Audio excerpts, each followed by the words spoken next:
In this lesson, we're going to cover a few different really fun grooves and variations that you will probably wind up needing once you start gigging.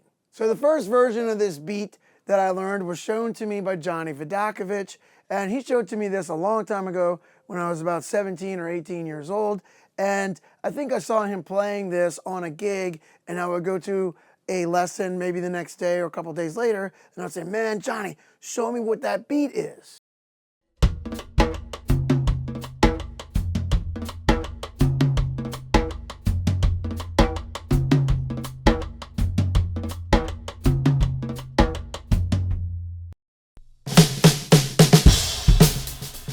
Hey everyone, I'm super psyched to be giving away this beautiful Gretsch chrome over brass drum.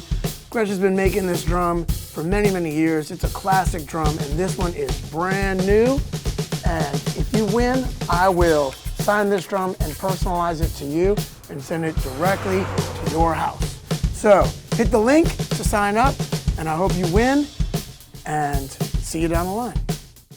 So as I was saying, when I first heard Johnny getting all those really cool tones out of the drum, I was like, man, what is that? You know, it was kind of almost like magic in a way. But then once I realized that it was a simple sticking, I had already had a rudimental background and I had played through stick control, so I could quickly pick up the actual fundamentals of it. And then it was up to me to start adding some musicality. So let me show you what this basic sticking is. You're playing a cross stick in the left hand, and then the very basic sticking is just this.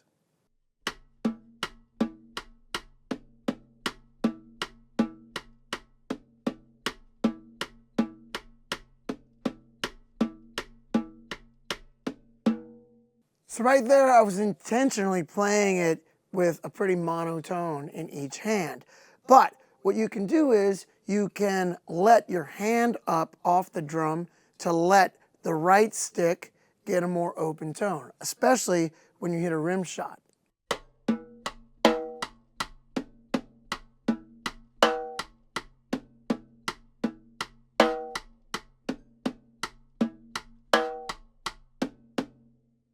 Then you could also open up the snare to get a more open tone on the 1E and 2E and 3E and 4E and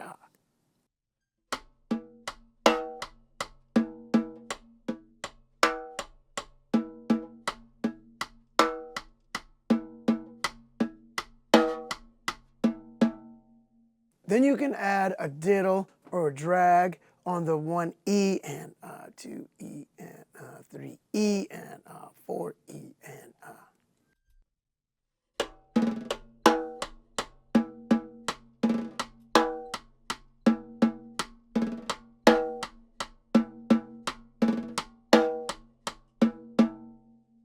Now we'll take just those hands and we'll bring it up to speed a little bit.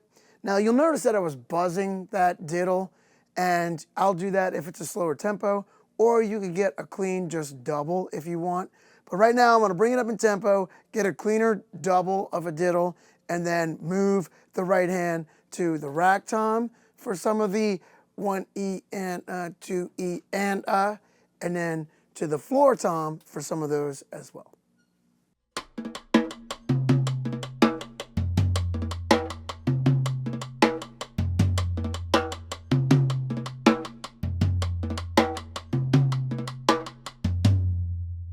So now we will add the Mambo bass drum pattern underneath that with the upbeats on the hi-hat.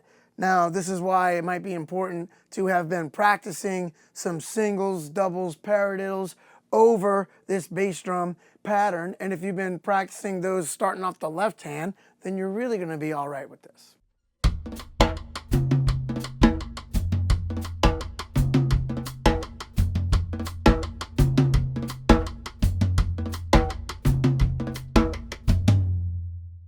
So that was with the double. Let's do it right now with a buzzed diddle as well.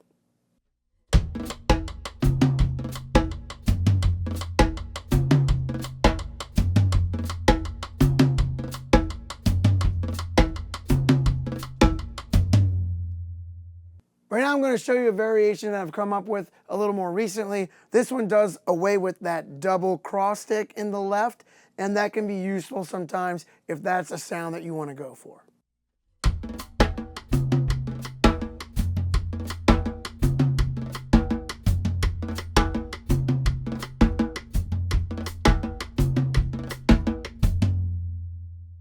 Thanks for tuning in. If you enjoyed this video, please hit that like button and don't forget to subscribe and hit the notification bell so that you are notified when I'm coming out with new lessons or behind the scenes videos. Also, I want to let you know that I have some free resources available, and those are easily accessible if you hit that link in the description. So, until next time, see you down the line.